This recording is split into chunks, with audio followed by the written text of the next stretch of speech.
Hello everyone, welcome to Chem Connect. आप सोच रहे होगे आज का कनेक्शन क्या होगा, आज सर कहाँ कनेक्ट कराएंगे। पिछले वीडियो में आपने देखा था, हमने एक चैप्टर स्टार्ट करा था, कोशिश करी थी आपको समझाने की, केमिकल बॉन्डिंग, और उसको मैंने पार्ट 1 बोला था। उसी के कंटिन्यूएशन में जस्ट उस दिन हमने आपको एक इंट्रोडक्शन दिया था। अब हम उस चैप्टर को इन डेप्थ पूरा कवर करेंगे और देखेंगे कि किस तरह से वेरियस टाइप के क्वेश्चंस जो है वो आपके डिफरेंट एग्जाम्स में पूछे जाते हैं।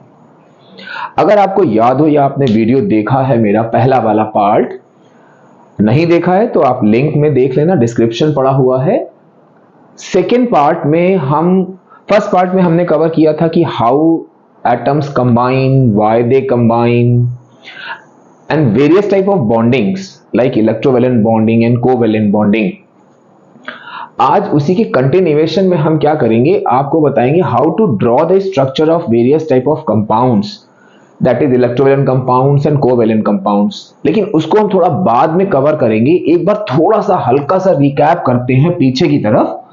हम लोगों ने एक चीज यहां पर देखी थी, दो टाइप के बॉन्ड्स, क्योंकि इसमें जो चीज अभी हम आपका कवर करने जा रहे हैं वो चीज आपको रीजनिंग बेस्ड क्वेश्चन में बहुत काम आएगी।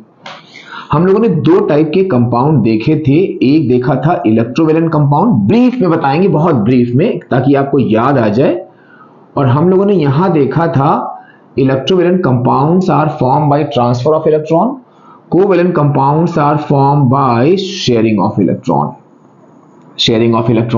यहां पर हम उनकी टेस्ट को कवर नहीं कर रहे हैं, वो आप मेरे फर्स्ट पार्ट में देख लेना। Transfer of valence electron, metal, non metal, कुछ हम कवर नहीं कर रहे हैं। अभी हम केवल आपको एक रिकैप करा रहे हैं फटाफट, ताकि हम जब कंटिन्यूएशन में आए, जो रीजनिंग बेस्ड क्वेश्चन है नंबर 1, नंबर 2 जो स्ट्रक्चर ड्रॉ करने वो आपको बिल्कुल क्रिस्टल क्लियर हो जाए। ट्रांसफर ऑफ इलेक्ट्रॉन, फिर हम लोगों ने देखा था कि इसमें फॉर्मेशन होता है आपका आयंस का, यहां पे फॉर्मेशन होता है आपका मॉलिक्यूल का। आयंस के बीच में आपका एक strong electrostatic force of attraction लगता था, force of attraction between ions होता था।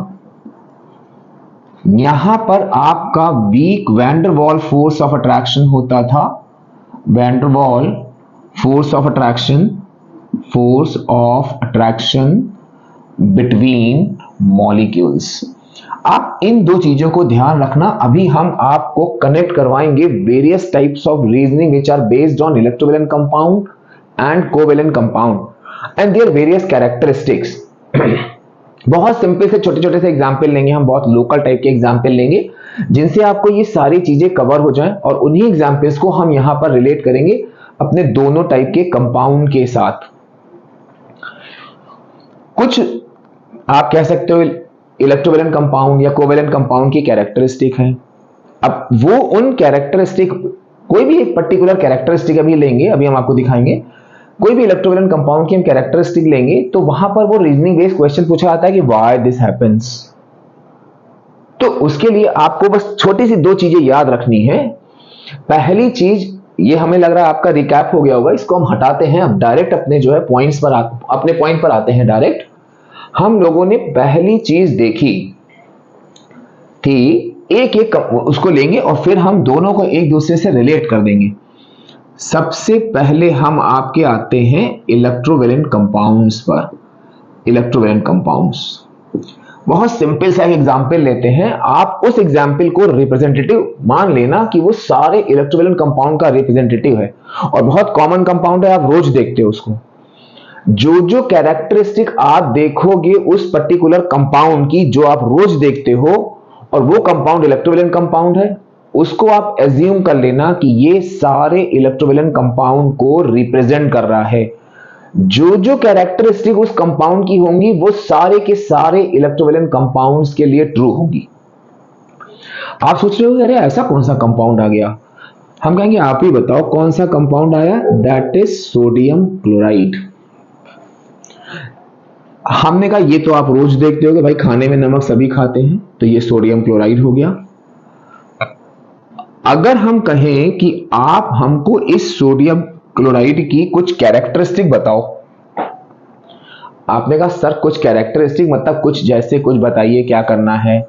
हमने कहा अच्छा चलो हम ही शुरू करते हैं। हमने आपसे कहा कि आप हमको बताइए सोडियम क्लोराइड की स्टेट। आप कहोगे अरे सर बहुत आसान है ये तो, सॉलिड। हमने कहा आप बताओ हमको सोडियम क्लोराइड की सॉलिबिलिटी। आप कहोगे अरे सर ये भी बहुत आसान है, सॉल्युबल इन वाटर।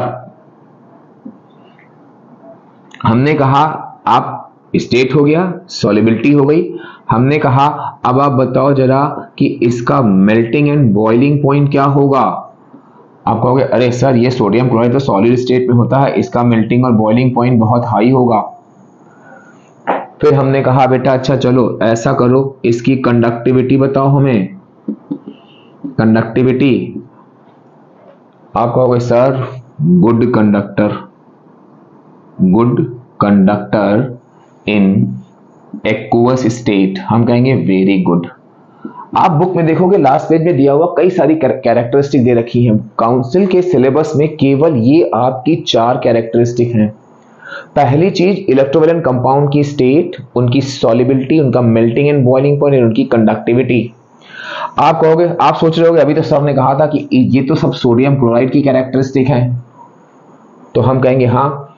अब आप क्या करो, अगर कोई आपसे कहता है हम लोगों को इन्हीं चारों कैरेक्टरिस्टिक को याद रखना है कि कौन कौन सी होती हैं, उनकी रीजनिंग। तो अभी हम लोग यहां पर देखते हैं कि इस सोडियम क्लोराइड को हमने बोला इसको आप रिप्रेजेंटेटिव मान लो, जो कैरेक्टरिस्टिक ये जो हम लोग रोज देखते हैं, बहुत कॉमन कंपाउंड है, इसको हम रोज देखते हैं। तो इसके बेसिस पर आप क्या करो, अपने सारे इलेक्ट्रोवैलेंट कंपाउंड की कैरेक्टरिस्टिक निकाल लोगे। आपने कहा कैसे सर, हमने कहा देखो कैरेक्टरिस्टिक्स ऑफ इलेक्ट्रोवैलेंट कंपाउंड। अब जो चीज आपने सोडियम क्लोराइड के लिए यहां पर लिखी थी, उस सोडियम क्लोराइड की जगह आप कर दो इलेक्ट्रोवैलेंट कंपाउंड और आप सारी कैरेक्टरिस्टिक लिख सकते हो। रीजनिंग अभी थोड़ा रुक के डिस्कस करते हैं, पहले ये चीज हम आपको बता दें। मतलब इसकी पहली कैरेक्टरिस्टिक हो गई जो आपने सोडियम क्लोराइड से निकाला था। हम बार बार रिपीट करेंगे इस चीज को कि सोडियम क्लोराइड को आप रिप्रेजेंटेटिव मान लो। ये सोडियम क्लोराइड की जितनी भी कैरेक्टरिस्टिक आपने रोज देख देख के निकाली है, वो सारी की सारी कैरेक्टरिस्टिक्स जो है आपकी वो इलेक्ट्रोवैलेंट कंपाउंड्स की होंगी, सारे इलेक्ट्रोवैलेंट कंपाउंड्स की। तो पहली चीज क्या होगी, जब आप लिखोगे तो आप क्या करोगे कि जहां पर आपने सोडियम क्लोराइड लिया था उसकी जगह पे इलेक्ट्रोवैलेंट कंपाउंड कर दो। तो पहली कैरेक्टरिस्टिक आपकी क्या निकल के आई कि electrovalent compounds are solid in state. हमने कहा वेरी गुड। ठीक, दूसरी चीज क्या हो गई आपकी कि इलेक्ट्रोवैलेंट कंपाउंड्स, जहां जहां सोडियम क्लोराइड के बेसिस पर आपने जो काम किया था, आप कुछ ना करो, आप सीधे सीधे उसकी जगह पर इलेक्ट्रोवैलेंट कंपाउंड्स कर दो। ये आपकी ब्लैंक्स में काम आता है, ट्रू फॉल्स में काम आता है, और ये आपका रीजनिंग में तो काम आएगा जो अभी हम डिस्कस करते हैं। Electrovalent compounds have high melting point and boiling point. Third क्या हो गया कि electrovalent compounds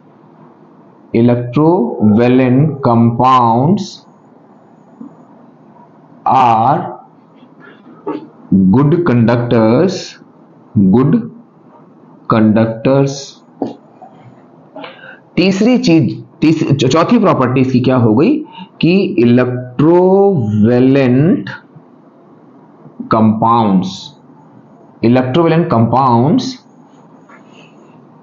are soluble in. अब यहां पे आप थोड़ा ध्यान रखना क्योंकि ये हमने आपको सोडियम क्लोराइड के बारे में बताया था, तो हमने यहां लिख दिया था सॉल्युबल इन वाटर। एक छोटी सी चीज आप ध्यान रखना कि इलेक्ट्रोवैलेंट कंपाउंड्स आर सॉल्युबल इन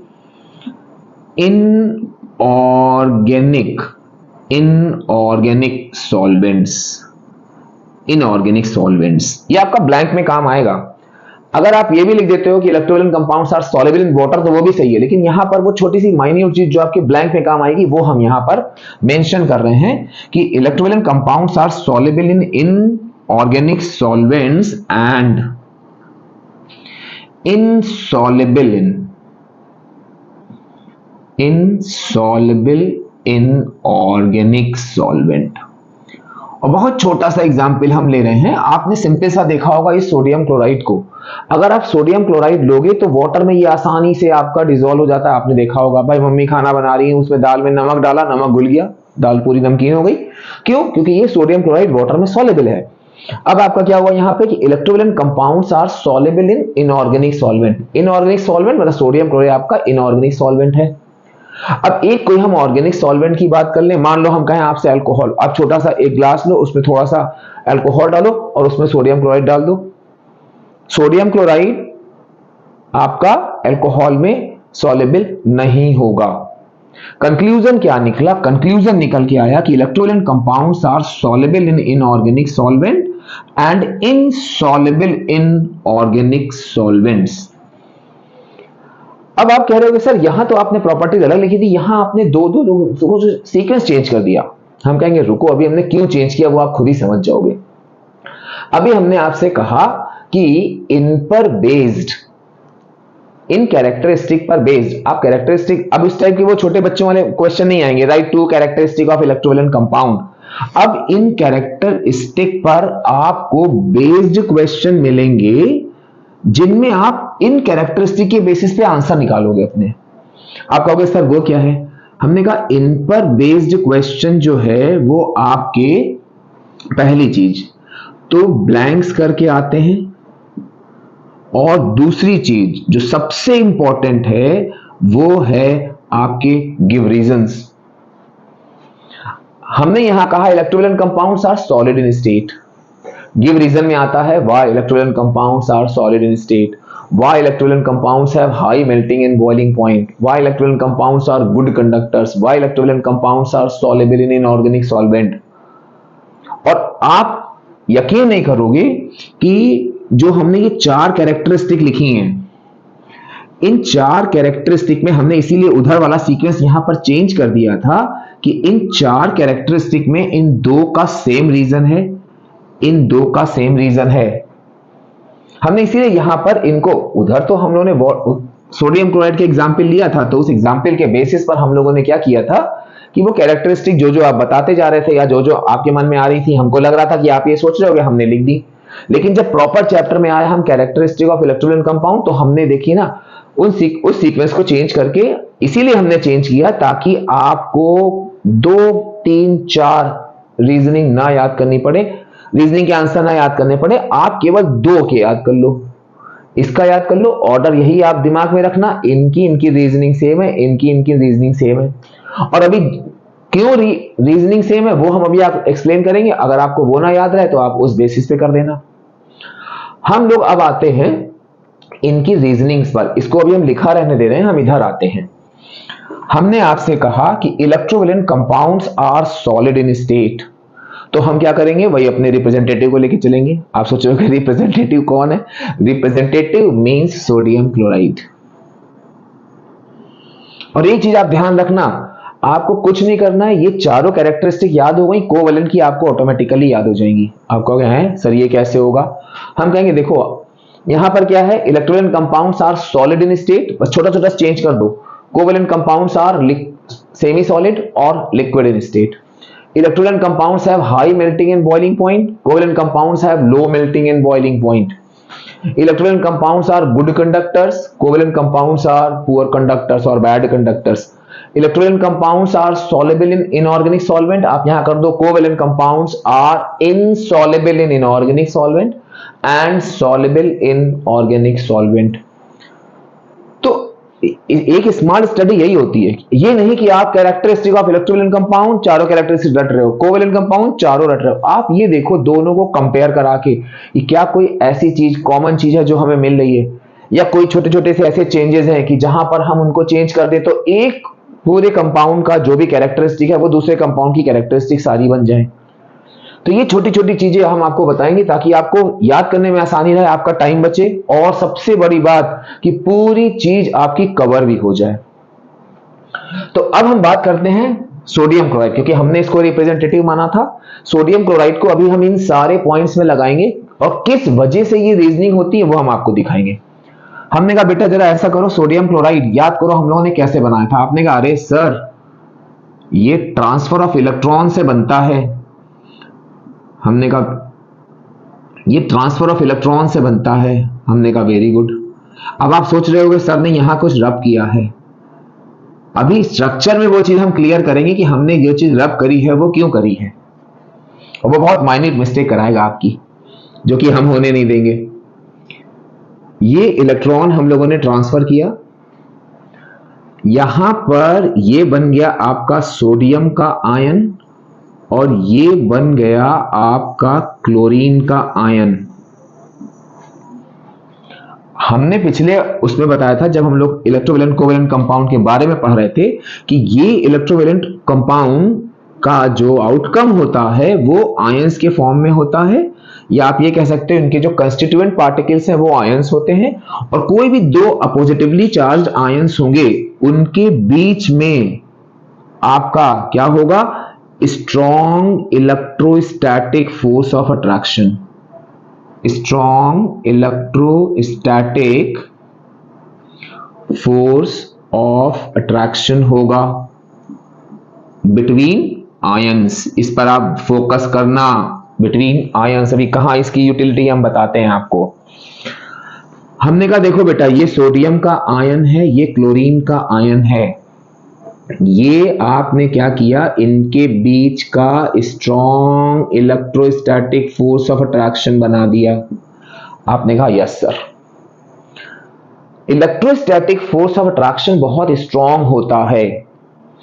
हमने आपसे कहा कि पहले हम इस पॉइंट पे आते हैं, electrovalent compounds have high melting and boiling point. क्यों? अब आप देखो, मान लो आपने कोई कंटेनर लिया, इसके अंदर सोडियम क्लोराइड आपने वो कर दिया है, जहां पर ये सोडियम और क्लोरीन के आयन इस electrostatic force of attraction which is very strong in nature उससे बंधा हुआ है। आपने इसको हीट करा। जब आप इसको हीट करोगे तो ये एनर्जी कहां जाएगी? आप कहोगे अरे सर ये एनर्जी जो है इसके strong electrostatic force of attraction को ब्रेक करेगी। तो आपने कहा ये एनर्जी इसके strong electrostatic force of attraction को ब्रेक करेगी। सिंस ये इलेक्ट्रोस्टैटिक फोर्स ऑफ अट्रैक्शन बहुत स्ट्रॉन्ग है तो यहां पर हमको बहुत ज्यादा एनर्जी देनी पड़ेगी इस strong electrostatic force of attraction को ब्रेक करने के लिए। आप कहोगे अरे हाँ सर ये तो हम आंसर निकल आया। हम कहेंगे yes, electrovalent compounds have high melting and boiling point. Reason में क्या लिखना है, since the ions of electrovalent compounds are held together by strong electrostatic force of attraction, so lot of energy is required to break electrostatic force of attraction, so melting and boiling point of electrovalent compounds are very high। बहुत simple सा है। Overall conclusion यहां पर क्या निकला कि electrovalent compounds के melting और बॉइलिंग पॉइंट हाई होते हैं। किस वजह से? उसका सिंपल सा एक रीजन है, क्योंकि इलेक्ट्रोवैलेंट कंपाउंड्स के आयंस के बीच में strong electrostatic force of attraction होता है, जिसको ब्रेक करने के लिए हमको बहुत ज्यादा एनर्जी की जरूरत पड़ती है, जिसकी वजह से इनके मेल्टिंग और बॉइलिंग पॉइंट हाई हो जाते हैं। आपने कहा ठीक है सर ये समझ लिया। अब जरा सेकेंड वाला मतलब फर्स्ट वाला बताइए हमको, और आपने सेकेंड वाला पहले क्यों बताया वो भी अभी हम बताएंगे क्यों बताया हमने। कि electrovalent compounds are solid in state. हमने कहा कि बेटा ऐसा करो, कोई भी सोडियम क्लोराइड का मॉलिक्यूल है तो उसमें कोई एक सोडियम एक क्लोरीन का आयन तो होगा नहीं भाई, एक मॉलिक्यूल में ढेरों होंगे। तो आपने ये लिया, ये ठीक हुआ क्या, इसमें किस टाइप से इनका अरेंजमेंट होता है, ये Cl माइनस, ये Na प्लस, ये Na प्लस, ये Cl माइनस, ये Cl माइनस, ये Na plus, Na plus, Cl minus, Na plus. बहुत छोटा सा, मतलब ऐसे बहुत लंबा बना सकते हैं लेकिन उतना लंबा नहीं बनाएंगे। ये सोडियम क्लोराइड में क्या होगा कि इनके दोनों आयंस के बीच में, मतलब सोडियम और क्लोरीन के आयंस के बीच में एक strong electrostatic force of attraction होगा, बहुत strong electrostatic force of attraction है इनके बीच में, जिसको जो है एक रफ डायग्राम के थ्रू हमने यूं शो किया आपके पास। बहुत strong electrostatic force of attraction है। अब आप कहोगे सर ये रीजनिंग में तो था कि स्ट्रॉन्ग ये electrovalent compounds are solid in state, इसका यहां क्या लेना देना है?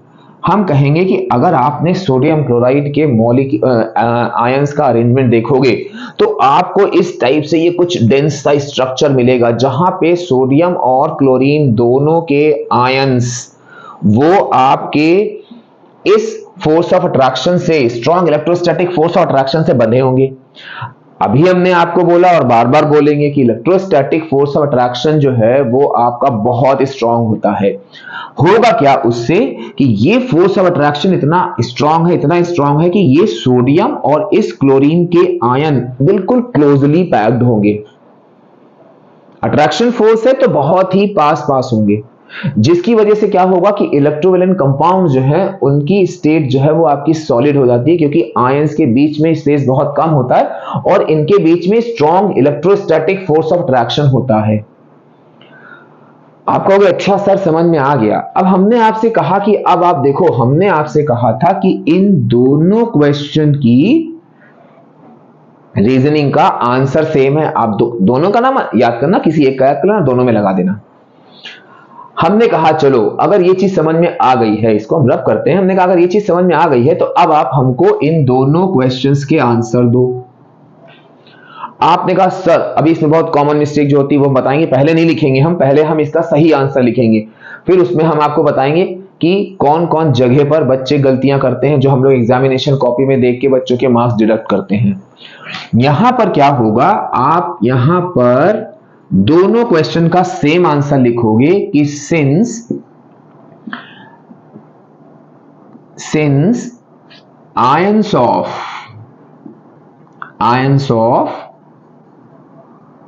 इलेक्ट्रोवेलेंट कंपाउंड्स, इसीलिए हमने लैंग्वेज ही चेंज कर दी है, क्योंकि आप इस तरह से लिखोगे आपको ये चीज कभी भूलोगे नहीं। अदरवाइज अभी हम बताएंगे जो हम लोगों को रॉन्ग वाले आंसर मिलते हैं, लेकिन जो हम रॉन्ग वाले आंसर बताएंगे वो आप कहीं भी कॉपी मत करना, क्योंकि कहीं पर भी कोई चीज गलत लिखी हुई तो आप सोचोगे अच्छा हाँ कहीं तो देखा था और पता चला वहां वो लिख दिया। तो आप केवल जो हम बता रहे हैं विद ऑल की टर्म्स, केवल वो सही वाले आंसर जो है अपने पास नोट करोगे। Since ions of electrovalent compounds are held together by strong electrostatic force of attraction। बहुत सिंपल सा है। अभी जो हमने समझाया अगर आपने समझ लिया तो आपने खुद ही देखा होगा कि चाहे हम उनकी सॉलिड स्टेट की बात करें या उनके मेल्टिंग और बॉइलिंग पॉइंट के हाई होने की बात करें, सिंपल सा एक चीज हमको निकल के आ रही है, क्योंकि जो इलेक्ट्रोवेलेंट कंपाउंड्स होते हैं उनके आयंस जो है उनके बीच में बहुत strong electrostatic force of attraction होता है, जिससे हमको बहुत सारी उसको हीट देनी पड़ती है। तो हमारा ये पॉइंट कवर हो गया। उनके बीच में स्पेस बहुत कम होता है strong electrostatic force of attraction की वजह से, हमारा ये पॉइंट कवर हो गया। अब आप देखो, आप कहोगे सर लेकिन यहां पर तो हाई मेल्टिंग बॉइलिंग पॉइंट वाले का तो रेफरेंस आपने कहीं दिया नहीं। आपने क्या किया, ये जो कॉमन वाली चीज थी वो कॉमन वाली चीज आपने इन दोनों क्वेश्चन में जो कॉमन था वो आपने यहां निकाल लिया। अब क्या हुआ, अब आपको इस क्वेश्चन का आंसर देना है। So lots of energy is required to break strong electrostatic force of attraction। अब आपको करना क्या है, आपका पहला पार्ट आया electrovalent compounds are solid in state. आप कुछ ना करो, इसका आंसर जो है फर्स्ट पार्ट का आंसर अगर आपको देना है तो आप केवल इतने हिस्से को लिख दो। सेकेंड पार्ट का आंसर देना है तो आप इसको मिला के और ये वाला पॉइंट भी उसमें इंक्लूड कर दो, क्योंकि यहां पे कह रहे हैं high melting and boiling point, तो high melting and boiling point के लिए हमको क्या करना पड़ेगा, हीट का रेफरेंस जरूर देना पड़ेगा। ये हो गया बिल्कुल, मतलब हम आपको ये बता रहे हैं, हम गारंटी के साथ कह रहे हैं कि इतना अगर आपने लिख दिया कोई भी आपका मार्क्स डिडक्ट नहीं करेगा। हम लोग देखते हैं जो हम लोग को यहां पर बहुत अजीब अजीब से आंसर बच्चे लिख के देते हैं। अब यहां पर क्या हुआ, हमने आपसे जैसा बोला था कि अभी हम बताएंगे इसमें कॉमन मिस्टेक क्या होती है। अब यहां पर क्या हुआ, क्वेश्चन आया electrolyte compounds are solid in state या electrolyte compounds have high melting and boiling point. हम आप नोट मत करना इसको, केवल हम आपको ये बता रहे हैं कि जो बच्चा छोटी सी मिस्टेक करता है और क्यों करता है, वो उसकी टर्म को मिस कर देता है। यहां पर हमको आंसर मिलता है दे हैव स्ट्रॉन्ग इलेक्ट्रोस्टैटिक, इसीलिए हम शॉर्ट में लिख रहे हैं क्योंकि वो आपको लिखनी नहीं, इलेक्ट्रोस्टैटिक फोर्स ऑफ अट्रैक्शन।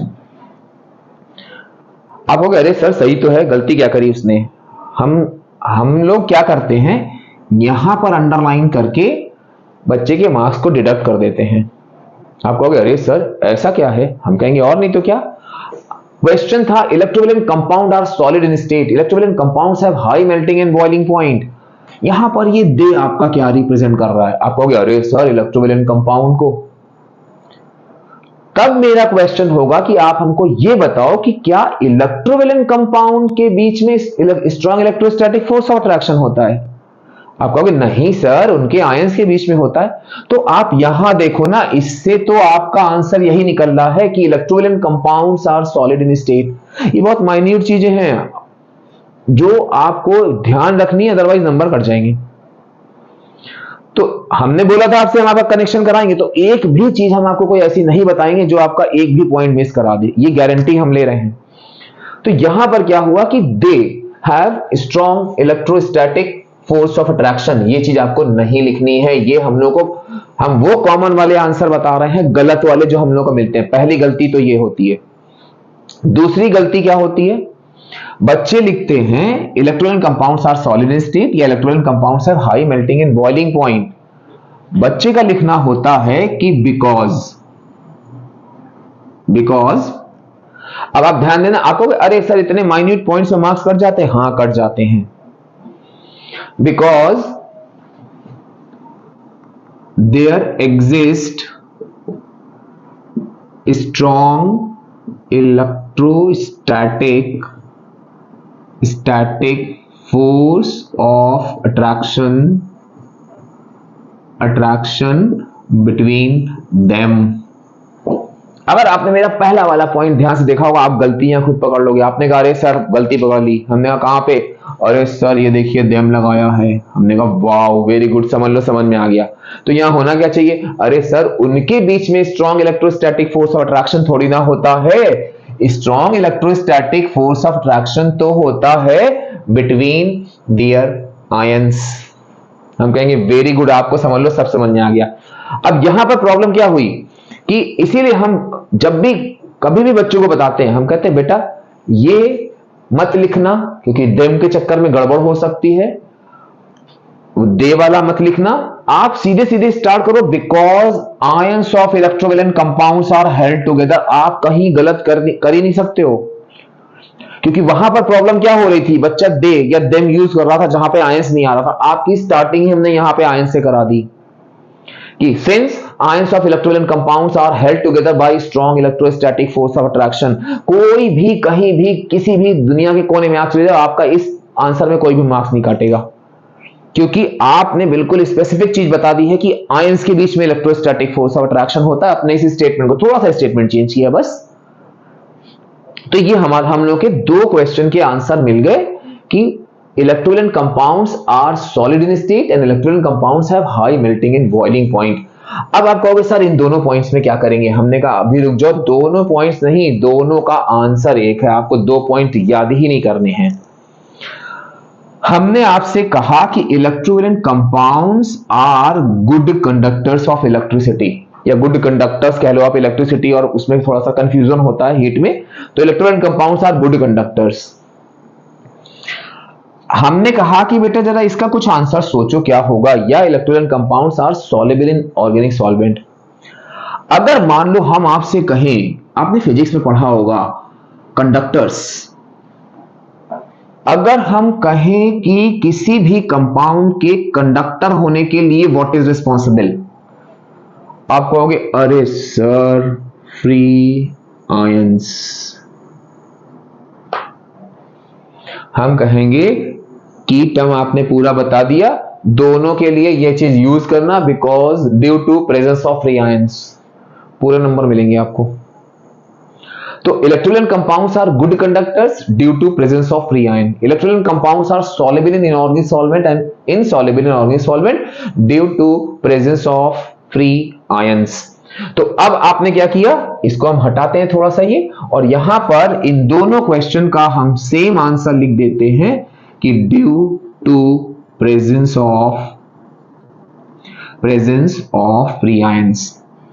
हमने आपको कई बार बोला, इतने सालों से हम कॉपी करेक्शन में जा रहे हैं, होता क्या है प्रॉब्लम वहां पर कि बच्चा बहुत लंबा, करीब आधे पन्ने का, इसको बहुत ही एक्सप्लेन कर देगा, मार्क्स नहीं मिलते हैं। क्यों? क्योंकि वहां पर ये आयंस, फ्री आयंस टर्म हमको नहीं मिलता है।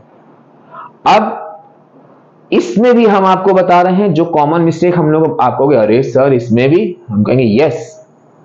होता क्या है कि चाहे कंडक्टिविटी की बात हो या सॉल्युबिलिटी की बात हो, आप क्या करोगे, कंडक्टिविटी हो या सॉल्युबिलिटी हो, आप उसको फ्री आयंस के टर्म में आंसर लिखोगे अपना। अब प्रॉब्लम क्या होती है यहां पे, जहां फ्री की बात आती है, due to presence of free, बच्चे के दिमाग में आता अरे इलेक्ट्रॉन्स, उसके दिमाग में फिजिक्स पहुंच जाती है। तो यहां पर क्या हुआ, आपने लिखा ड्यू टू प्रेजेंस ऑफ, अब ये गलत है इसलिए हम जल्दी जल्दी लिख रहे हैं, प्रेजेंस ऑफ फ्री इलेक्ट्रॉन्स। बस हम लोग यहां पे अंडरलाइन करते हैं और मार्क्स काट देते हैं। इसलिए जो चीज गलत होती है हम तुरंत रब कर देते हैं, जल्दी से लिख के तुरंत रब कर देते हैं कि आप केवल सुनो, उस चीज को ध्यान रखो, लेकिन उसको ऐसा ना कहीं आप नोट कर लो। सही चीज नोट करना पूरे फुल की टर्म्स के साथ, यही आपको मार्क्स दिलाएंगे। आप कहोगे अरे सर ये इतना बहुत लंबा बड़ा एक्सप्लेनेशन हो गया। हमने कहा लंबा एक्सप्लेनेशन इसलिए हमने दिया है क्योंकि अब हम कोवेलेंट कंपाउंड पे आएंगे और वहां पर इनका कंट्राडिक्शन दिखाएंगे आपको हम कि किस तरह से इसमें आप छोटे छोटे से चेंजेस करो और फटाक से अपने आंसर लिख लो। तो या तो भाई क्या है कि आप दोनों चीजें अलग अलग रटो बैठ के, तो उसमें उससे ज्यादा टाइम लगेगा कि आप उसकी जगह पे आप क्या करो, एक कोई कॉन्सेप्ट को थोड़ा ज्यादा सा टाइम लगा के समझ लो और उसको जहां जहां यूज हो वहां लगा लो। हमने अब हेडिंग डाली कैरेक्टरिस्टिक ऑफ कोवेलेंट कंपाउंड। हमने क्या कहा था कि आपकी जो भी कैरेक्टरिस्टिक इलेक्ट्रोवेलेंट की थी उनका रिवर्स कर दो। आपने कहा कैसे सर? हमने कहा देखो, यहां पर पहली चीज हम लोगों ने इलेक्ट्रोवेलेंट में देखी थी कि they are solid in state. आप यहां पर क्या कर दो कि कोवेलेंट कंपाउंड्स आर लिक्विड और लिक्विड गैसेस और सॉफ्ट सॉलिड। बहुत सॉफ्ट सॉलिड होते हैं ये, या गैसियस स्टेट में होंगे या लिक्विड स्टेट में होंगे। दूसरी चीज कोवेलेंट कंपाउंड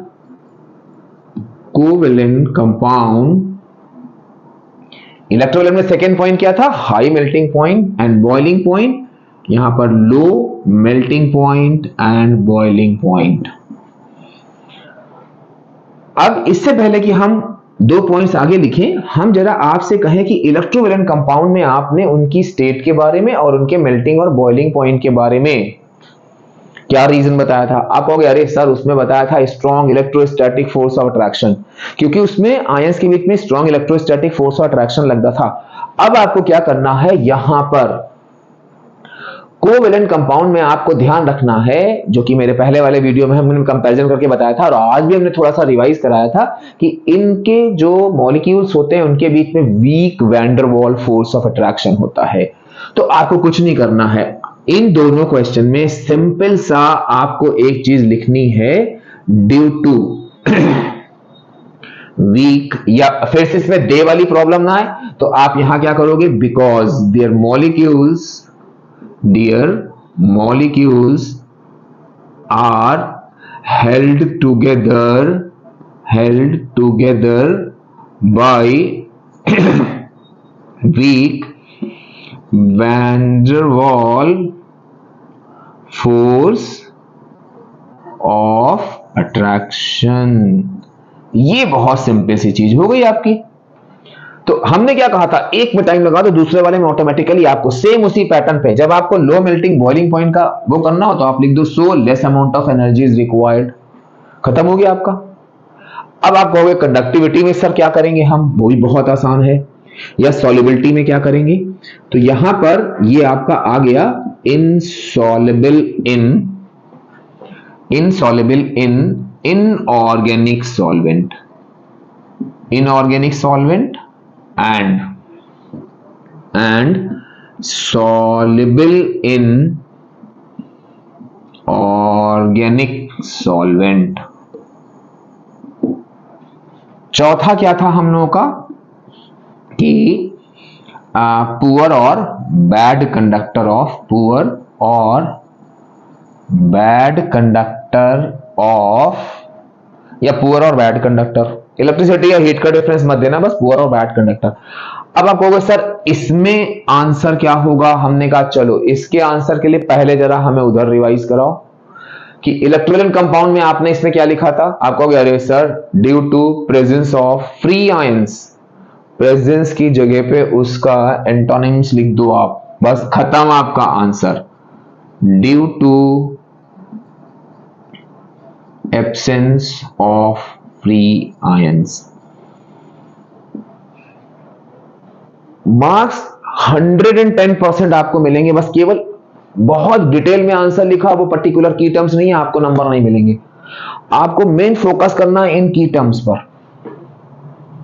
तो ये हमारा एक छोटा सा समरी था कि हम किस तरह से इलेक्ट्रोवेलेंट कंपाउंड और कोवेलेंट कंपाउंड की कैरेक्टरिस्टिक याद करेंगे, उनकी रीजनिंग याद करेंगे और उन पर बेस्ड क्वेश्चंस, जैसे कि आपका क्या हुआ फिल इन द ब्लैंक्स। और ये कई बार आप देखोगे क्वेश्चन आया हुआ है, covalent compounds have dash melting and boiling point but electrovalent compounds have dash melting and boiling point. और यहां पर बड़ा गड़बड़ होता है, जैसे मान लो इसको, इस क्वेश्चन को उन्होंने आपको ब्लैंक में दिया, यहां ब्लैंक में दिया, और वो क्या करेंगे यहां पे दे देंगे हाई और लो। फिल इन दी ब्लैंक्स में आपको वो ऑप्शन भी देंगे melting point and boiling point, और ये दोनों आपके ऑप्शन इतने नेक टू नेक होंगे कि आप कंफ्यूज हो जाओगे कि अरे यार हाई था कि लो था, हाई था कि लो था।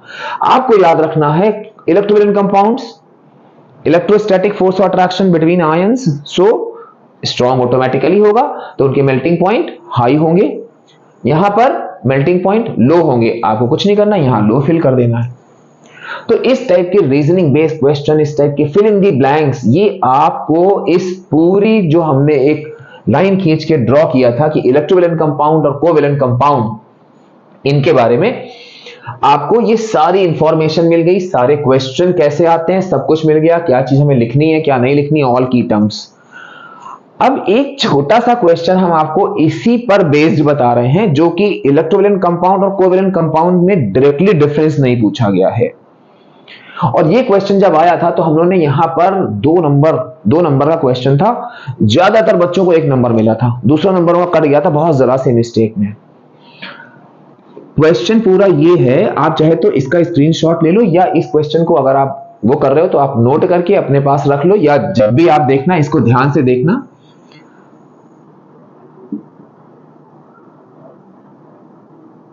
Differentiate between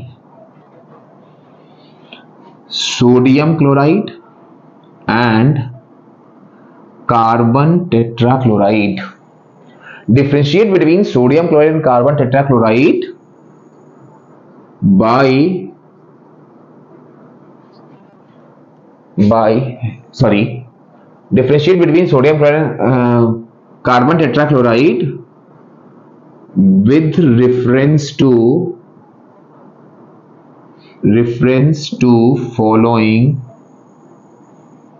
following characteristics।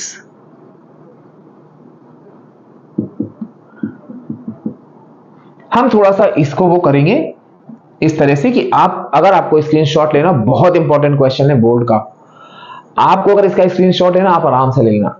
अब हम लोग को जो आंसर मिला, पहले आंसर हम सही वाला लिख देते, फिर हम बताएंगे हम लोगों को गलती क्या हुई थी और हम लोगों ने उस पर मार्क्स क्यों काटे थे।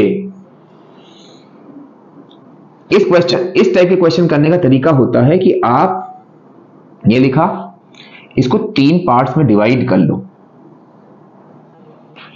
और यहां पर आपने लिखा सोडियम क्लोराइड, यहां आपने लिखा कार्बन टेट्राक्लोराइड।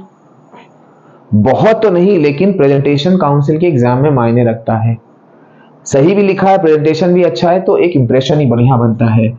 और यहां पर आपको वो properties reference to following characteristic, number 1 था आपका सॉल्युबिलिटी और नंबर 2 था आपका कंडक्टिविटी। यानी आपको क्या करना है, सोडियम क्लोराइड और कार्बन टेट्राक्लोराइड को इनकी कैरेक्टरिस्टिक की बेसिस में डिफरेंशिएट करना है। ये आपका समझ लो वही कंसेप्चुअल बेस्ड क्वेश्चन है कि आपको मालूम है कि नहीं सोडियम क्लोराइड किस टाइप का कंपाउंड है, आपको मालूम है कि नहीं कार्बन टेट्राक्लोराइड किस टाइप का कंपाउंड है।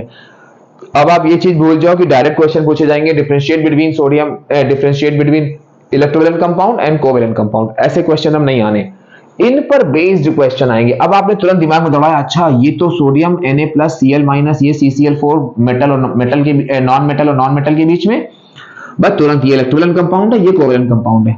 बस अब उनके इन दोनों पॉइंट्स को, जो ये जो दो कैरेक्टरिस्टिक हैं जो हम लोगों ने 4 बनाई थी, उनको आप बना लो बड़े आराम से।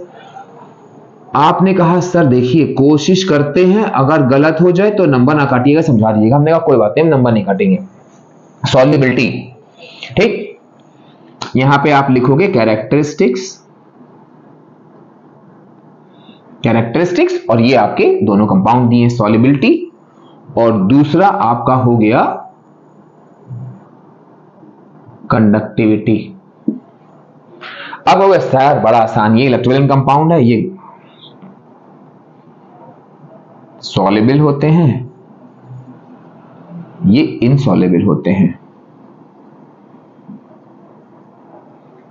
बिल्कुल सही, लेकिन छोटी सी एक चीज यहां पे ऐड कर देना आप, soluble in water, insoluble in water. पहला पार्ट आपका बिल्कुल करेक्ट। दूसरा वाला आपने कहा अरे सर ये होते हैं गुड कंडक्टर, मैंने कहा वेरी गुड, और अब गलती की चांसेस, आपने कहा सर ये होते हैं बैड कंडक्टर। अगर आपने ये क्वेश्चन हमको दिया एग्जाम में, एज एग्जामिनर हम आपको यहां पर 2 में से सिर्फ 1 नंबर देंगे और आप अपनी कॉपी में देखोगे हमने यहां अंडरलाइन कर रखा होगा। आप कहोगे अरे सर ये क्या गड़बड़ भाई, ये गुड कंडक्टर होते हैं, ये बैड कंडक्टर होते हैं। हमने अभी इससे एक क्वेश्चन आपका और निकल के आ रहा है इसी चैप्टर का, इसीलिए हम इस क्वेश्चन के बाद उस क्वेश्चन में आ रहे हैं। अब आप कहोगे अरे सर इस बैड पे नंबर क्यों काटे। हमने कहा बेटा यहां पे बैड ना लिखो, इसको हटा दो और यहां पर कर दो नॉन कंडक्टर, और जैसे ही आपने बैड हटा के नॉन किया, ये मार्क्स मिल गए आपको। एक टिक हम पहले ही बता चुके हैं आपका, एक टिक यहां लगेगा, एक टिक यहां लगेगा, आपके पूरे 2 मार्क्स मिल गए। तो कहोगे अरे सर ये बैड कंडक्टर पे या पुअर कंडक्टर पे आपने नंबर काट लिए, नॉन कंडक्टर पे नंबर दे दिए। सर आखिर पुअर, बैड और नॉन कंडक्टर में डिफरेंस क्या होता है? बहुत अच्छा क्वेश्चन, और इसी पर बेस, कार्बन टेट्राक्लोराइड पर बेस ही ये क्वेश्चन आपका आता है। तो उम्मीद कर रहे हैं ये क्वेश्चन आपको क्लियर हो गया होगा पूरा, कि किस ढंग से हमें इसका आंसर देना है, कौन कौन से की टर्म्स इस्तेमाल करने हैं। या आप ये कर सकते हो कि जो की टर्म्स हैं उनको अंडरलाइन कर लो, सॉल्युबल इन, इनसॉल्युबल, सॉल्युबल। और खास करके इसमें जो है आपको हम लिख दे रहे हैं ताकि आप ये गलती मत करो। पे अटेंशन, मतलब आपको अटेंशन पे करना है कि हमको ये नॉन लिखना है, पुअर नहीं लिखना है, बैड नहीं लिखना है। ये अभी हम बताते हैं आपको क्यों। अब आप देखो इस पे अभी हम एक दूसरा क्वेश्चन रीजनिंग वाला बताते हैं, इसी केमिकल बॉन्डिंग का, फिर हम अपने उसमें आते हैं। दूसरा क्वेश्चन हम आपको दे रहे हैं, ये भी हम इसीलिए मिड में लिख रहे हैं ताकि आप स्क्रीनशॉट ले लो। बहुत इंपॉर्टेंट क्वेश्चन है, हम बार बार बोलेंगे, पहला वाला भी और ये वाला भी। पहला वाला 2 मार्क्स का था, ये वाला 1 मार्क्स में आता है। Carbon tetrachloride being a liquid. Carbon tetrachloride being a liquid is non-electrolyte. आप कहोगे अरे सर ये नॉन इलेक्ट्रोलाइट, ये तो आप इलेक्ट्रोलिसिस में पहुंच गए। ये आपका केमिकल बॉन्डिंग में भी दिया, इलेक्ट्रोलिसिस में भी दिया हुआ है। अब यहां पर क्या हुआ, आपको यहां पे सिर्फ दो, इस क्वेश्चन के रेफरेंस में, इस क्वेश्चन के आंसर में आपको सिर्फ दो की टर्म लिखने हैं बस। कैसे, कौन कौन से, वो अभी हम बताते हैं आपको। Carbon tetrachloride being a liquid is non electrolyte. आप एक चीज यहां पे ध्यान रखना, अभी हम लोग जब इसका स्ट्रक्चर बनाएंगे तो हम आपको एक बार फिर से इस चीज को याद दिला देंगे कि जब हम लोग कार्बन टेट्राक्लोराइड का स्ट्रक्चर बनाएंगे, यहां पर क्या चीज होगा कि carbon tetrachloride is made up of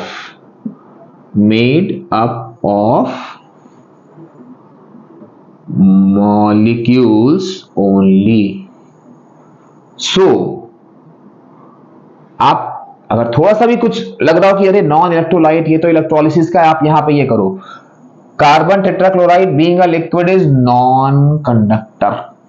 और हमने इसको जो है आपको इस चैप्टर से भी रिलेट कर दिया, और इलेक्ट्रोलिसिस में भी ये सेम क्वेश्चन आपको यही दिया हुआ है। तो carbon tetrachloride is made up of molecules only, so due to absence of free ions it is non conductor. आप खुद देखो, अभी हम लोगों ने जो इनकी कैरेक्टरिस्टिक पढ़ी थी, हम लोगों ने क्या कहा था, हम लोगों ने ये चीज बोली थी कि एब्सेंस ऑफ फ्री आयंस, यानी कि वो आपका नॉन कंडक्टर, वो आपका कंडक्टर नहीं होगा। अब आपको सर पुअर कंडक्टर और नॉन कंडक्टर, उसमें भी तो हम लोग यही लिखते हैं फ्री आयंस। अब हम आपको यहां पर इस पॉइंट को इलस्ट्रेट कर रहे हैं कि पुअर कंडक्टर क्या होगा और नॉन कंडक्टर क्या होगा। पुअर कंडक्टर और नॉन कंडक्टर, पुअर और बैड इक्वली वो आपके आ जाते हैं। नॉन में ये हम आपको वो काउंसिल की मेन चीज बता रहे हैं जिसपे आपको जरा सी उससे जो है आपके मार्क्स कट जाएंगे। यहां भी क्या होगा, due to absence of free ions को आप अंडरलाइन कर दो, क्योंकि यही चीज आपको हाईलाइट करके लिखनी है या अंडरलाइन कर देना है, ताकि जो भी एग्जामिनर हो वो देखे और बस आपके टिक लगा दे। बैड, पुअर कंडक्टर या नॉन कंडक्टर। यहां पर क्या हुआ, हमको मालूम है कंडक्टिविटी के लिए, फॉर कंडक्टिविटी हमको चाहिए होते हैं फ्री आयंस। हमने कोई एक सॉल्यूशन लिया या कोई लिक्विड लिया या कंपाउंड लिया, हमने देखा, हमने उसमें इलेक्ट्रिक करंट पास कराई है और बहुत ही स्लाइट इलेक्ट्रिक करंट बह रही है उसमें। तो इसका मतलब क्या हुआ कि जो पुअर या बैड कंडक्टर होते हैं उनमें आपके आयंस तो होते ही होते हैं, एज वेल एज इनमें अनडिसोशिएटेड मॉलिक्यूल्स भी होते हैं। मॉलिक्यूल्स यानी कि आप ये कह सकते हो जो पुअर कंडक्टर या बैड कंडक्टर होते हैं, उन पुअर कंडक्टर और बैड कंडक्टर के कंस्टिट्यूएंट पार्टिकल्स आपके आयंस भी होते हैं और अनआयोनाइज्ड मॉलिक्यूल्स भी होते हैं, या अनडिसोशिएटेड मॉलिक्यूल्स भी होते हैं जो कि डिसोशिएट नहीं होते हैं पूरे सॉल्यूशन में। नॉन कंडक्टर में क्या होता है कि ये एक भी आयन इसमें प्रेजेंट नहीं होता है, they are made up of molecules only. हमें लग रहा है अब आपको समझ में आ गया होगा कि पुअर कंडक्टर और बैड कंडक्टर में, पुअर कंडक्टर, बैड कंडक्टर या नॉन कंडक्टर में क्या डिफरेंस है। पुअर कंडक्टर या बैड कंडक्टर का मतलब हुआ कि थोड़े बहुत आयंस हैं उसमें जो आपकी बहुत ही स्लाइट इलेक्ट्रिक करंट पास करा सकते हैं, लेकिन जो नॉन कंडक्टर होगा उसमें एक भी आयंस नहीं होता, they are entirely made up of molecules. And the biggest example is carbon tetrachloride. That's why this carbon tetrachloride is non-conductor. अब आपको समझ में आया कि जब आपने कार्बन टेट्राक्लोराइड में पुअर या बैड कंडक्टर लिख दिया था तो मार्क्स क्यों कट गए थे। मार्क्स इसलिए कट गए थे आपके क्योंकि आपने इसको पुअर या बैड कंडक्टर बना के इसमें दिखा दिया कि थोड़े बहुत आयंस भी प्रेजेंट हैं, जबकि ऐसा होता ही नहीं है। Carbon tetrachloride is made up of molecules only. So due to absence of free ions, it is non-conductor. अभी हम लोग इलेक्ट्रोलिसिस में जब इसको और इलस्ट्रेट करेंगे तो वहां लिख देना इट इज नॉन इलेक्ट्रोलाइट। अब कनेक्शन एक्चुअल यही होता है क्या, ये चीज आपने यहां पढ़ी है केमिकल बॉन्डिंग में, लेकिन आपको कहां काम आएगी, इलेक्ट्रोलिसिस में भी काम आएगी, सेम छोटे से डिफरेंस के साथ। तो वहां पर आपको फिर इतना ज्यादा टाइम नहीं लगाना पड़ेगा। तो ये हम लोगों का हो गया इलेक्ट्रोवैलेंट कंपाउंड और कोवैलेंट कंपाउंड के बीच का डिफरेंस, उन पे related questions, reasoning and so on. अब यहां पर जो इसका अगला यूनिट स्टार्ट होता है वो होता है आपका structure of various electrovalent and covalent compound. अब यहां भी आपको दो चीजें याद रखनी है। पहली चीज कि जब इन स्ट्रक्चर्स को आप ड्रॉ करोगे तो आपको ध्यान रखना है दो तरह के स्ट्रक्चर ड्रॉ होते हैं, एक होता है एटॉमिक स्ट्रक्चर, एक होता है इलेक्ट्रॉन डॉट स्ट्रक्चर। आपको इस कोई भी इलेक्ट्रोवैलेंट कंपाउंड हो या कोई भी कोवैलेंट कंपाउंड हो, आपको इनका इलेक्ट्रॉन डॉट स्ट्रक्चर ही ड्रॉ करना है, केवल इलेक्ट्रॉन डॉट स्ट्रक्चर, या इसी को हम लोग बोलते हैं डॉट एंड क्रॉस स्ट्रक्चर। अभी अगर आपको ध्यान हो, थोड़ी देर पहले हमने क्या किया था, सोडियम क्लोराइड का स्ट्रक्चर बनाया था, हमने वहां पे बना के उसको रब किया था, हमने कहा था अभी हम आपको यहां समझाएंगे, वो यही चीज आएगी कि इलेक्ट्रॉन डॉट स्ट्रक्चर और डॉट एंड क्रॉस स्ट्रक्चर ये हम कैसे ड्रॉ करेंगे। पहली चीज तो आपको ये ध्यान रखनी है। दूसरी चीज आप कहोगे अरे सर इतने सारे स्ट्रक्चर कैसे बनाएंगे, हम कहेंगे नहीं, हम केवल आपको उन स्ट्रक्चर्स के बारे में बताएंगे जो सिर्फ आपके सिलेबस में है। मेरा काम आपको बोर्ड के लिए प्रिपेयर कराना है, ये नहीं कि चलो ये भी बता दो वो भी बता दो वो भी, कुछ नहीं। हम जितनी चीजें बताएंगे सब आपकी बोर्ड से रिलेटेड होंगी। Sodium chloride, calcium oxide and magnesium chloride, ये तीन तो आपके इलेक्ट्रोवैलेंट कंपाउंड है सिलेबस में, यानी कि जो आपको स्ट्रक्चर ड्रॉ करने हैं उनमें इलेक्ट्रोवैलेंट में आप ये तीन स्ट्रक्चर ड्रॉ करोगे, और कोवैलेंट कंपाउंड में आप क्या करोगे, जो आपके उसमें है हाइड्रोजन है, नाइट्रोजन है, क्लोरीन है, ऑक्सीजन है, NH3 अमोनिया है, वाटर है, CH4 है, CCl4 है। इतने स्ट्रक्चर जो है आपको ड्रॉ करने हैं। और एक और है लेकिन वो अभी हम नहीं बताते हैं, वो अभी हम पहले थोड़ा सा आपको कंफ्यूज करेंगे कि बहुत इंपॉर्टेंट स्ट्रक्चर है, और फिर उसके बाद हम बताएंगे क्या मिस्टेक होती है, और फिर हम बताएंगे कि उसको हम लोग किस कैटेगरी में डालना है, क्यों डालना है, कैसे कर रहे हैं। ठीक, ये स्ट्रक्चर्स हम लोग को ड्रॉ करने हैं। हम स्टार्टिंग करते हैं सबसे पहले बहुत सिंपल, जो आप लोग 8th में बना चुके हो, 7th में बनाते हो, सोडियम क्लोराइड का स्ट्रक्चर। यहां पर एटॉमिक नंबर चाहिए होगा जो कि आपको नहीं दिया होगा, आपको याद करना होगा। बहुत सिंपल एटॉमिक नंबर है, आप पीरियोडिक टेबल के 20 तक एलिमेंट्स याद करना, 1 2 3 4 5 उसी ऑर्डर में लिख के जो नंबर जहां आ रहा हो वो उस पर्टिकुलर एलिमेंट का एटॉमिक नंबर होगा। आपने कहा सर हमने काउंट किया सोडियम 11 पे आ रहा, हमने कहा वेरी गुड, मतलब सोडियम का हो गया 11। अब आप सिर्फ ये चीज, वो भले ही हम एक स्ट्रक्चर बनाए, दो बनाए, वो माइन्यूट ध्यान रखना जहां पे बच्चा गलती करता है, बाकी आप प्रैक्टिस कर लेना अपना।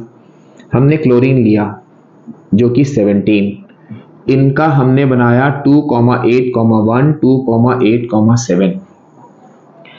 अब आपको ध्यान रखना है कि क्वेश्चन आया है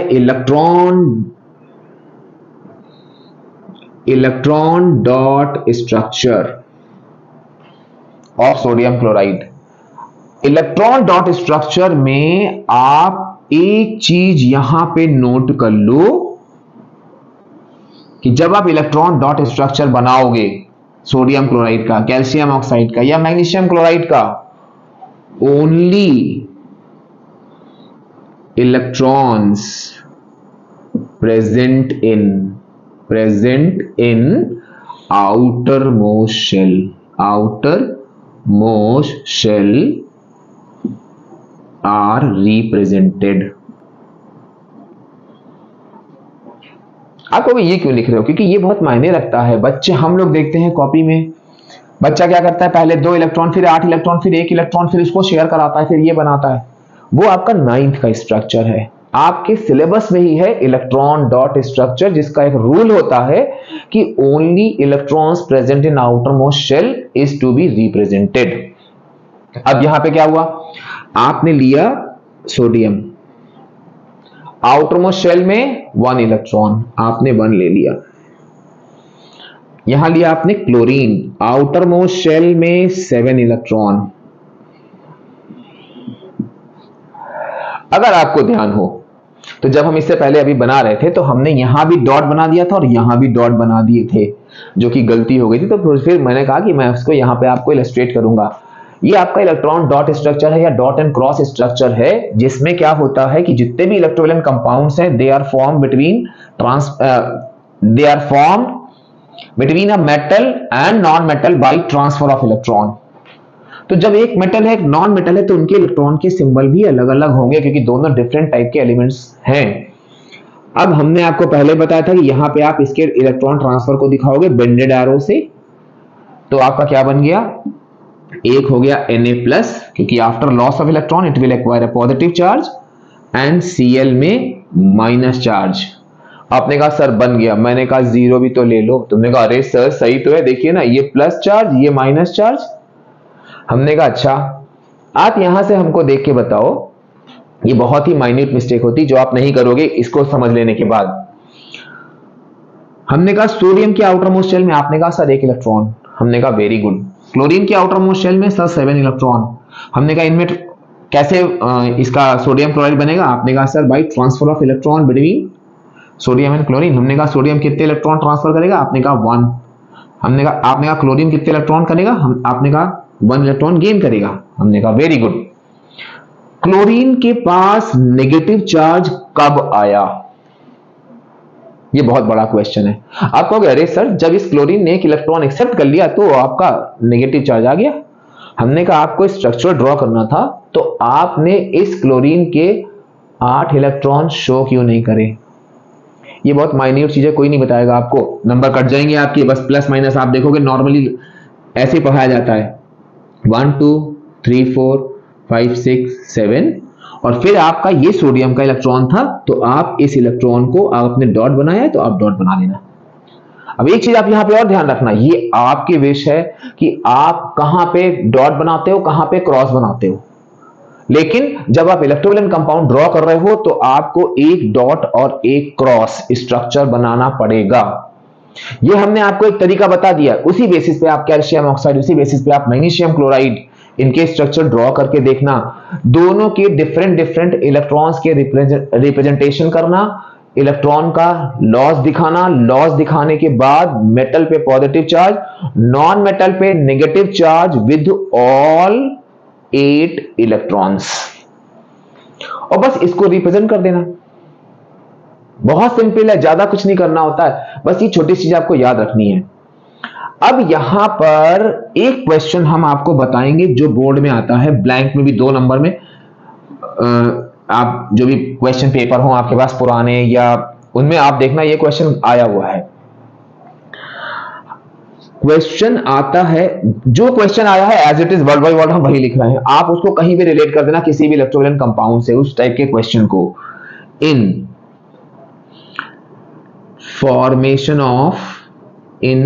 फॉर्मेशन ऐसा करते हैं, बहुत इंपॉर्टेंट क्वेश्चन, इसको अलग से लिखते हैं बिल्कुल सेपरेट बना के। ये स्ट्रक्चर आपका क्लियर हो गया, हम इसको रब कर देते हैं। हमने इसको रब किया और क्योंकि वो बहुत इंपॉर्टेंट क्वेश्चन है, 2 नंबर का क्वेश्चन है और वो ब्लैंक के फॉर्म में आता है, या बहुत ही सिंपल सा एक वो करके आ जाता है। यहां पे क्वेश्चन है आपका इनफॉर्मेशन ऑफ,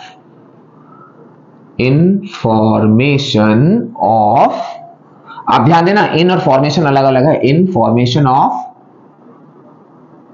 मैग्नीशियम क्लोराइड, यानी कि मैग्नीशियम क्लोराइड का फॉर्मेशन कर रहे हो, डैश ब्लैंक में 2 नंबर का, is oxidised and dash is reduced. ये बहुत इंपॉर्टेंट क्वेश्चन है, ब्लैंक के फॉर्म में पूछा जाता है। इनफॉर्मेशन ऑफ मैग्नीशियम क्लोराइड, अब यहां इन्होंने मैग्नीशियम क्लोराइड का एग्जांपल दिया है, ये किसी भी उसमें लगा सकते हो आप।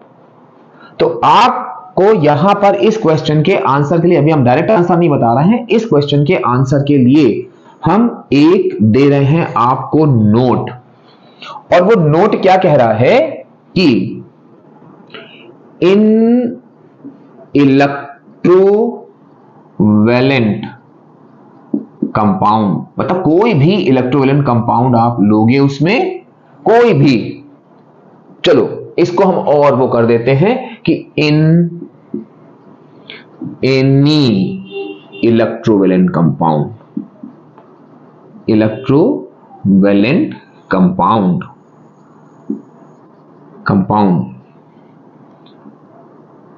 metals are always oxidized and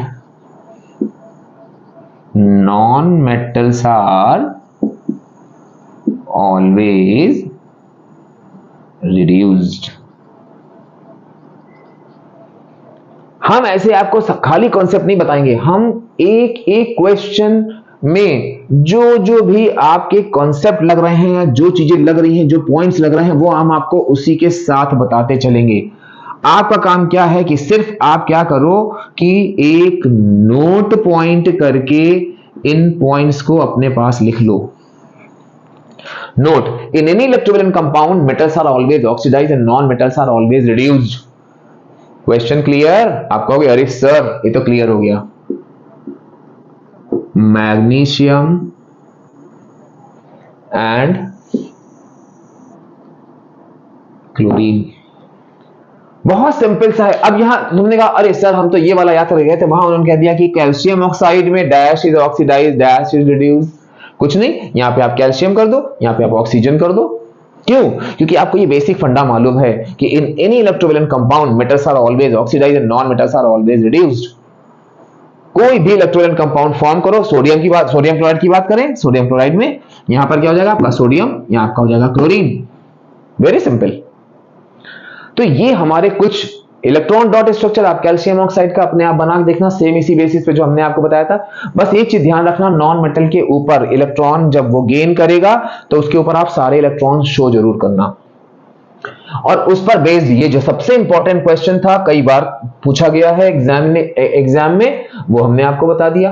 अब हम लोग आते हैं जरा अपने इस कोवेलेंट कंपाउंड के स्ट्रक्चर पे। ऐसा तो नहीं लग रहा आपको कि मैग्नीशियम क्लोराइड का छोड़ दिया या कैल्शियम ऑक्साइड का छोड़ दिया? चलो वो भी हम आपका डाउट खत्म कर देते हैं। Calcium oxide, calcium 2 electrons, oxygen 1 2 3 4 5 6। Calcium का कितना था? 20, 2,8,8,2। ऑक्सीजन का 8, 2,6।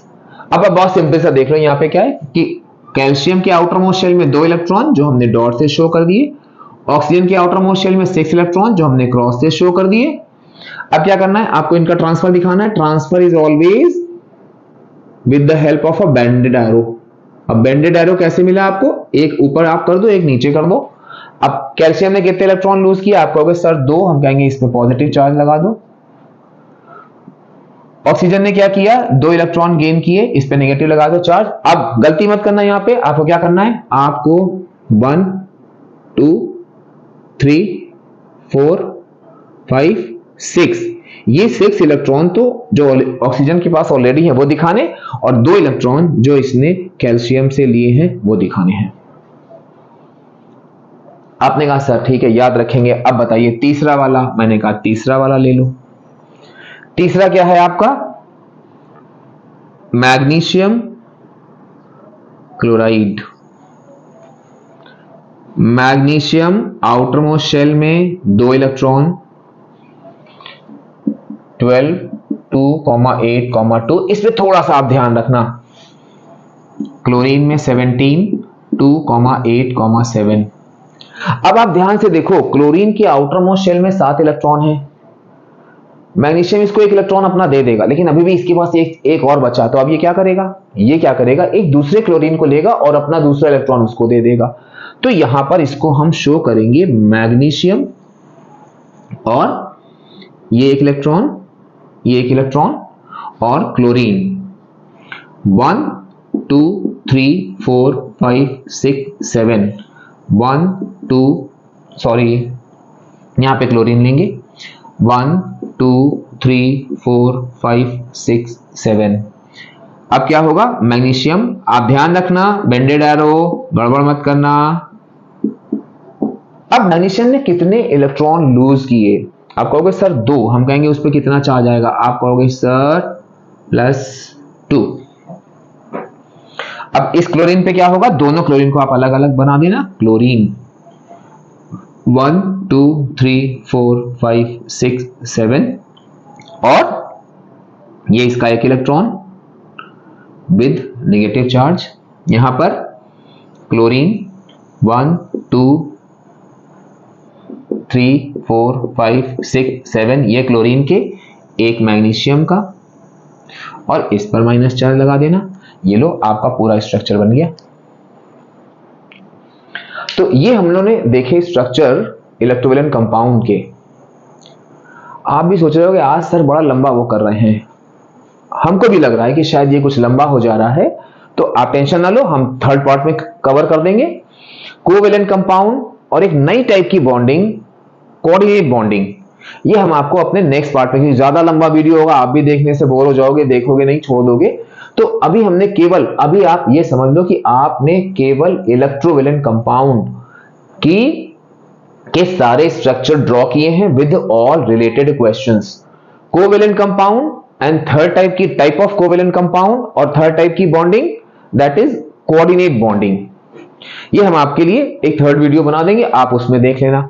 बहुत लंबा वीडियो बनाने से कोई फायदा नहीं, आप भी बोर हो, हम भी बोर हो, आप देखो ना तो मुझे मजा नहीं आएगा, फिर आपके कमेंट्स नहीं मिलेंगे, लाइक नहीं मिलेंगे, आपके तो इतने अच्छा जो आप हमको प्यार दे रहे हो वो नहीं मिलेगा। तो अब आप थर्ड वीडियो के लिए वेट करो, जिसमें हम कोवैलेंट कंपाउंड हम आपको मेंशन कर दे रहे हैं। हम लोग कोवैलेंट कंपाउंड पूरा डिटेल में पढ़ेंगे। हम नहीं चाहते वीडियो बहुत लंबा हो, काफी सारी चीजें छूट जाए, छोटे छोटे पार्ट्स में आप सब कवर करो। Covalent compound, types of covalent compound,